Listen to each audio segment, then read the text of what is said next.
사랑하는 자들아, 우리가 서로 사랑하자. 사랑은 하나님께 속한 것이니 사랑하는 자마다 하나님으로부터 나서 하나님을 알고, 사랑하지 아니하는 자는 하나님을 알지 못하나니 이는 하나님은 사랑이심이라. 하나님의 사랑이 우리에게 이렇게 나타난 바 되었으니 하나님이 자기의 독생자를 세상에 보내심은 그로 말미암아 우리를 살리려 하심이라. 사랑은 여기 있으니 우리가 하나님을 사랑한 것이 아니요 하나님이 우리를 사랑하사 우리 죄를 속하기 위하여 화목제물로 그 아들을 보내셨습니다. 사랑하는 자들아, 하나님이 이같이 우리를 사랑하셨은즉 우리도 서로 사랑하는 것이 마땅하도다. 아멘. 본문 말씀 요한일서 4장 7절로부터 11절 말씀, 우리 이 20항의 제목 그대로 제목을 삼아 설교하겠습니다. 그리스도 안에서 나타내신 하나님의 공의와 자비, 하나님의 정의와 사랑, 이 제목으로 선포하도록 하겠습니다. 오늘 본문 말씀은 벨직 신앙고백서 20항의 근거 구절이 되는 말씀들 가운데 하나입니다. 20항은 이제 이 설교가 끝나고 우리가 다 함께 이제 이번 주부터는 한 목소리로 이 벨직 신앙고백서를 고백하기를 원하는데요. 그때 보시겠지만 그리스도 안에서 하나님의 그 정의와 사랑이 우리에게 비춰졌다, 나타났다 라는 진리를 고백하는 부분이에요. 이 벨직 신앙 고백서의 그 고백은 하나님의 말씀에 합한 고백으로서 참으로 그리스도의 십자가에서, 그 십자가에 달리신 그리스도 안에서 진짜 사랑, 진짜 정의가 우리에게 나타났습니다. 타락한 인류는 사랑도 정의도 모르게 된 존재예요. 저희도 예수 그리스도를 믿기 전에 그렇게 되었어요. 예수님 안에 있는 하나님의 자녀가 되기 전에 진짜 사랑, 진짜 정의를 우리가 몰랐습니다. 그래서 세상에서 말하는 정의라는 것, 하나님의 진짜 정의에 비하면 정의라 할 수 없는 것이고, 세상에서 사랑이라고 하는 것도 진짜 사랑이라 할 수 없는 그런 것이에요. 그냥 어떤 정욕과 양심과 여러 가지가 결합된 호감, 호의, 뭐 이런 정도라고 표현할 수 있겠죠. 죄는 별것 아닌 것처럼 용납되어서는 안 되고 반드시 합당한 정의로운 형벌을 받아야만 합니다. 죄는 그에 따른 합당한 처벌이 있어야만 해요. 이것이 하나님의 정의예요. 그래서 우리의 죄를 사시기 위해서 그냥 야, 없는 걸로 할게, 그냥 봐줄게, 아니면 야, 니네 한 50년만 지옥에서 형벌을 받으면 나머지는 그냥 탕감해 줄게, 이렇게 하시지 않고 영원하신 하나님, 창조주 하나님, 그 무한히 거룩하신 하나님께 피조물이 범죄한 그 죄값, 영원한 사망으로서만 갚을 수 있는 죄값이죠. 죽음만이 갚을 수 있는, 영원한 우리의 사망으로도 갚을 수 없죠. 그 죄값을 자신의 독생자에게 치르게 하심으로써 죄는 반드시 그에 따른 합당한 형벌을 받아야만 한다. 그 하나님의 정의를 완전하게 이루신 거예요. 정말 완전한 정의, 죄와 한 점도 타협하지 않는 진짜 정의. 그것이 하나님께서 독생자를 십자가에 내어주신 것에서 비로소 찬란하게 비춰졌어요. 거기서 진짜 정의를 배우는 거예요. 반면에 타락한 인류는 그 정의를, 하나님의 공의를 모르는 자들이 되었기 때문에 죄를 용납합니다. 죄를 허용해요. 그리고 그것을 사랑이라 하고 정의도 실행했다고요. 사랑도 안 하고 정의도 실행을 안 하는 거예요. 우리나라가 1997년이 마지막 사형 집행이 있었던 해래요. 그러니까 거의 한 세대 전의 얘기죠. 현재 사형 판결을 받아서 감옥에서 살아가는 사람들, 이제 사실 사형제도가 거의 폐지된 수준이죠. 97년이 마지막이면. 그 사형수들의 숫자가 59명인데 59명 그 사형수들 한 사람 한 사람이 평균 3.5명을 죽였대요. 사람을 죽여도 풀려나잖아요. 우리나라 몇 년 만에 나와서 또 죽이고. 그리고 2017년 기사를 보니까 살인 범죄를 저질렀는데 풀려나서 그 한 번 사실은 사형당했어요. 풀려나면 안 될 그 살인범들에서 살해당하는 사람의 숫자가 매년 50명이 넘는데요. 걸린 것만. 모든 범죄는 잡힌 것보다 더 많이 행해지잖아요. 뭐 70명, 80명 죽이면 50명이 드러나는 거잖아요. 예를 들면. 정의가 없고 또 사랑이라는 이름으로 그들을 뭐 교화시키고 기회를 줘야 된다. 여러 가지 가짜 사랑, 가짜 정의로 인해서 매년 50명 이상이 죽는 거예요. 그냥 사형을 엄중하게 정의롭게 실행했으면 죽지 않아도 될 우리의 이웃들이, 우리의 형제들이 매년 죽고 있는 거예요. 수십 명씩. 유영철이라는 연쇄살인마도 지금 살아있죠. 근데 너무 슬픈 얘기가 있어요. 4명의 형제가 있는데 그중에 장남, 큰형이 유영철한테 살해를 당한 거예요. 운동도 잘하고 막 유도인가 뭔가도 하고 막 그런 분이었는데 이제 경찰로 위장한 유영철한테 수갑이 채워져 갖고 이제 60번의 칼에 찔려서 살해당했어요. 근데 그 유영철도 당연히 사형을 당하지 않죠. 그리고 그에게 엄중한 법의 처벌 이런 것들이 행해지지 않죠. 그래서 그 재판 과정을 지켜보고 하던 동생 2명이 자살했어요. 그 슬픔과 분노 가운데. 그리고 그 자살한 동생 한 명에게 있던 여자친구도 자살했어요. 남자친구가 그렇게 죽자. 그게 인권이라는 가짜 사랑. 사랑을 모르는 이 비참한 자들. 우리가 예전에 처했던 상태. 구원받기 전에 진짜 사랑은 몰랐던 우리. 그러니까 정의라고 사랑이라고 행하는 일의 실체예요. 진짜 사랑을 몰라요, 우리는. 정말로 몰라요. 정말 하나도 몰라요, 사랑을.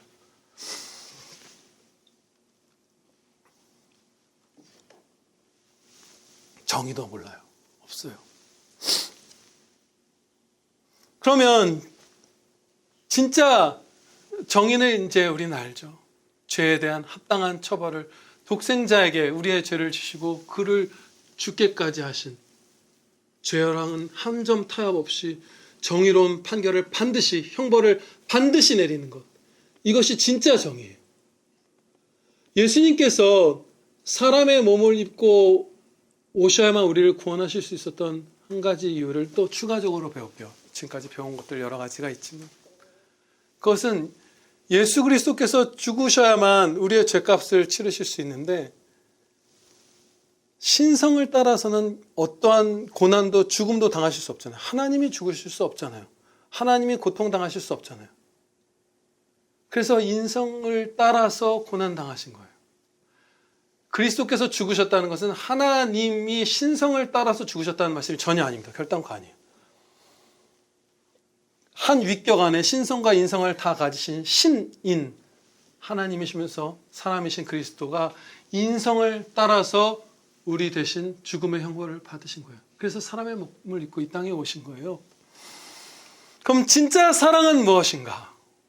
우리가 사랑도 모르죠. 그래서 얼마나 냉랭한 얘기들 많이 해요. 사람은 고쳐 쓰는 거 아니다. 뭐 이런 거. 서늘해. 기다려주지 좀. 그쵸? 격려하지. 인내하지. 기회를 주지. 참 차가워요. 진짜 사랑이 없는 자들이잖아요. 지존파 사건이 있었어요.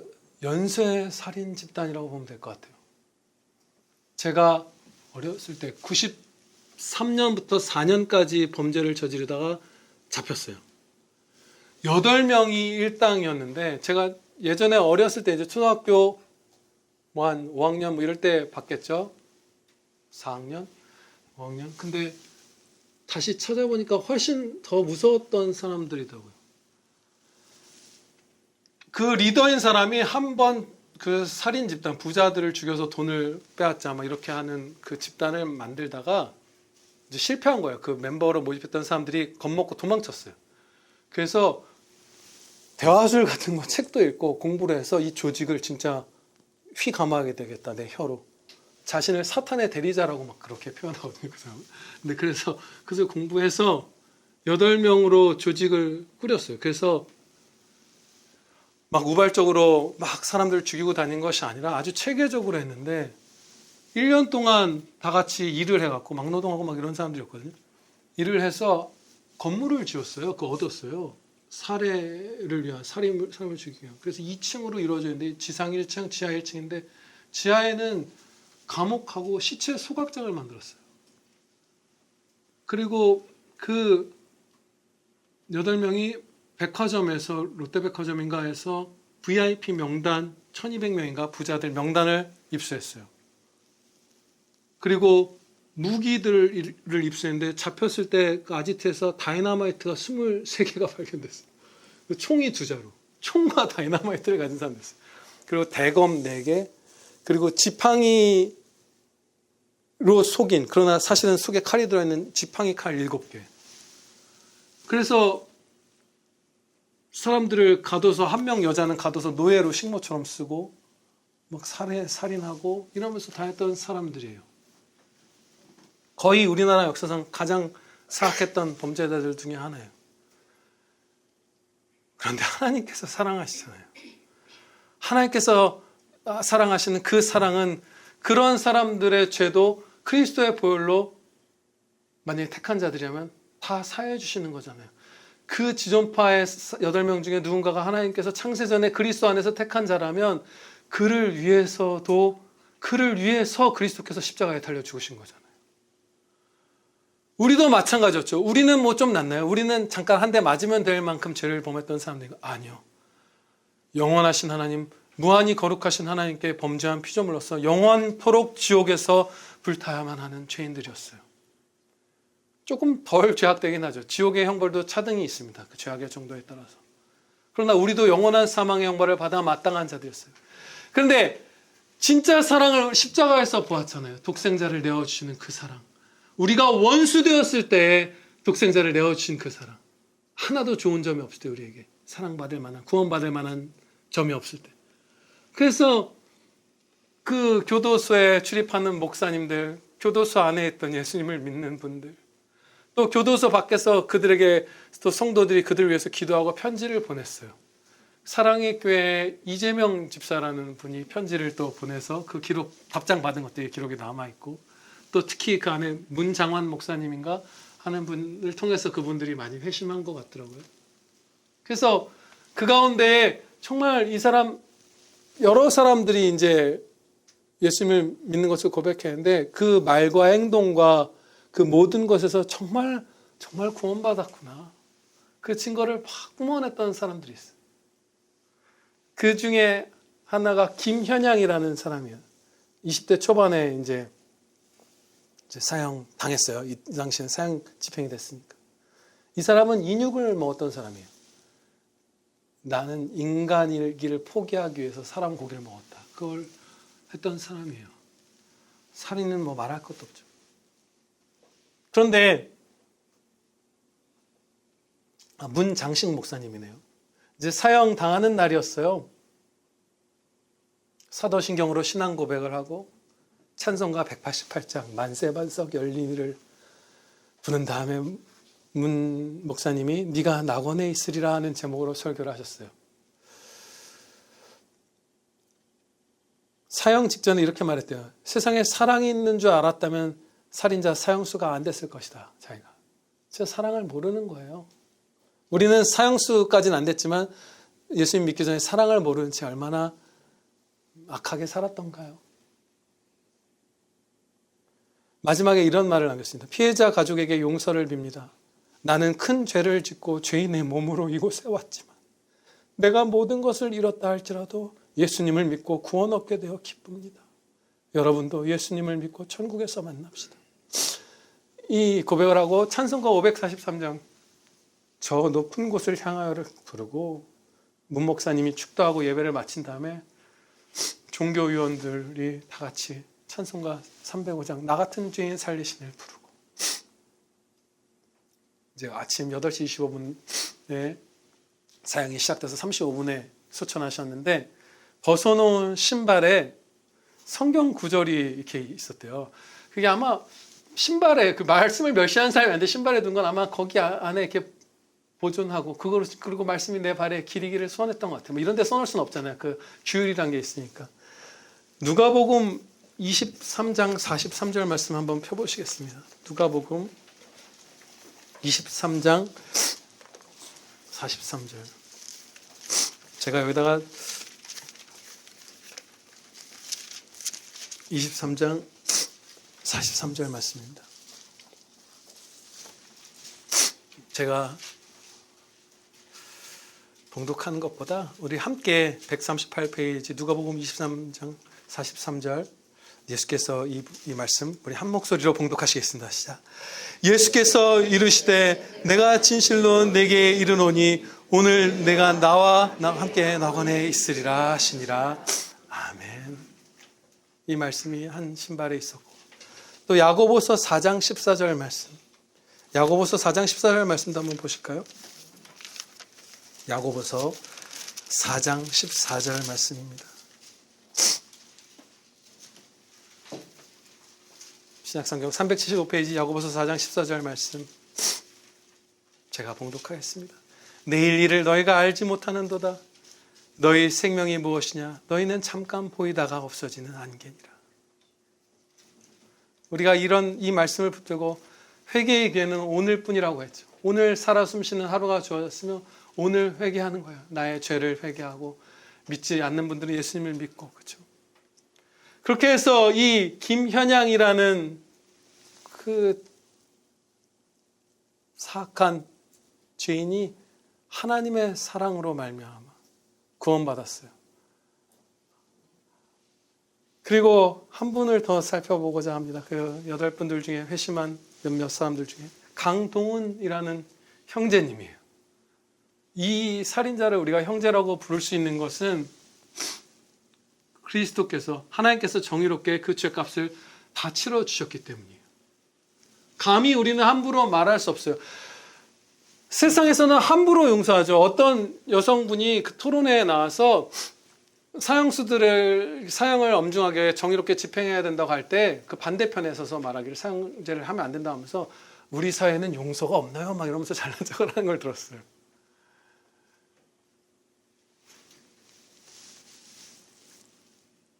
자기가 뭔데 이 땅에서 기준에서 뭐 죄값이 치러진 게 아닌데 용서하고 말고가 없죠. 죄값은 치러져야 하는 거예요. 그렇죠? 거기서 용서가 있는 거예요. 진짜 정의롭게 그리스도께서 우리의 죄를 대신 지고 십자가에 달려 죽으셨기 때문에 용서가 가능한 거예요. 정의가 실행되어야 진짜 용서가 있는 거예요. 사형은 처해지고 그 사형수를 용서할 수는 있죠. 피해자분들이. 근데 자기가 사형하지 말라, 정의를 시행하지 말라 하면서 당사자도 아닌 사람이 이 땅의 문제에서 하나님과의 관계를 배제한 상태에서 보더라도 용서를 논할 수 있는 것이 전혀 아니죠. 정의도 사랑도 없이 사랑과 정의가 있는 척을 하는 거예요. 이 강동은 형제님, 우린 형제라고 부를 수 있는 것이죠. 그러나 하나님의 정의와 사랑, 십자가의 정의, 십자가의 사랑이 이 형제님에게 내려졌기 때문이에요. 사형이 이제 집행되는데 이 형제님도 같은 목사님이 예배를 인도한 다음에 떠났습니다. 사도신경으로 신앙 고백을 하고 찬송가 405장의 1절과 4절을 불렀습니다. 찬송가 405장은 주의 친절한 팔의 안기세가 지금 우리 찬송가 이 찬송가 아닐 것 같아요. 왜냐하면 이분들 썼을 때는 이 새 찬송가가 아니었겠네요. 옛날 찬송가는 무슨 찬송인지 모르겠네요. 그리고 그 강동은 형제가 구약성경 시편 27편 9절 말씀을 읽었습니다. 시편 27편 9절 말씀 펴보시겠습니다. 시편 27편 9절 말씀입니다. 구약성경 821페이지 시편 27편 9절 말씀 제가 봉독하겠습니다. 함께 할까요? 9절 시작. 주의 얼굴을 내게서 숨기지 마시고 주의 종을 놓아여 버리지 마소서. 주는 나의 도움이 되셨나이다.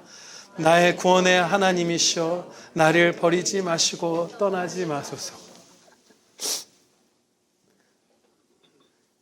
그리고 무 목사님이 함께 기도하고 이제 구원의 이 은혜에 대해서도 같이 감사 기도를 드리고 꼭 전하고 싶은 말이 있냐고 물었을 때 이렇게 말했다고, 유언이 이 말 한 문장이에요. 가족 형제들이 예수님 믿고 구원 얻기 바랍니다. 하나님이 세상을 이처럼 사랑하사 독생자를 주셨으니 이는 그를 믿는 자마다 멸망하지 않고 영생을 얻게 하려 하십니다. 하나님의 진짜 사랑, 정말 진짜 사랑, 유일한 진짜 사랑과 진짜 정의가 예수 그리스도의 십자가에서, 그리스도 안에서 우리에게 비춰졌습니다. 그 사랑과 그 정의의 실행 가운데 구원받은 저와 여러분 모두가 온 생명을 다해서 그 영광을 찬양드리기를 주 예수 그리스도 이름으로 축원합니다. 기도드리시겠습니다. 아버지 하나님 감사합니다. 저희도 김현양 형제님과 강동훈 형제님과 같이 죽어 마땅한 죄인이었습니다. 한 사람도 빠짐없이 이 자리에 있는 그 누구도 빠짐없이 각자 자기의 죄를 따라서, 그리고 원죄를 따라서 자신에게 있는 그 죄 싹신 사망을 받았어야만 하는 자들임을 아버지 고백하옵나이다. 그러나 하나님께서는 저희를 사랑하셨고, 그러나 동시에 완전한 정의를 행하사 저희의 죄를 그냥 눈 감아주시고 죄와 타협하신 것이 아니라 주 예수 그리스도 독생자 참 하나님이시며 참 사람이신 예수 그리스도께 저희의 죄를 지우시고 저희 대신 사망의 형벌을 받게 하심을 감사 찬양드리옵나이다. 그 무한한 정의, 무한한 사랑을 이제 저희가 보고 믿고 배웠사오니 영원토록, 그리고 이 땅에서의 평생토록 하나님을 찬양케 하여 주시옵소서. 우리 구주 예수 그리스도의 이름으로 기다려옵나이다. 아멘.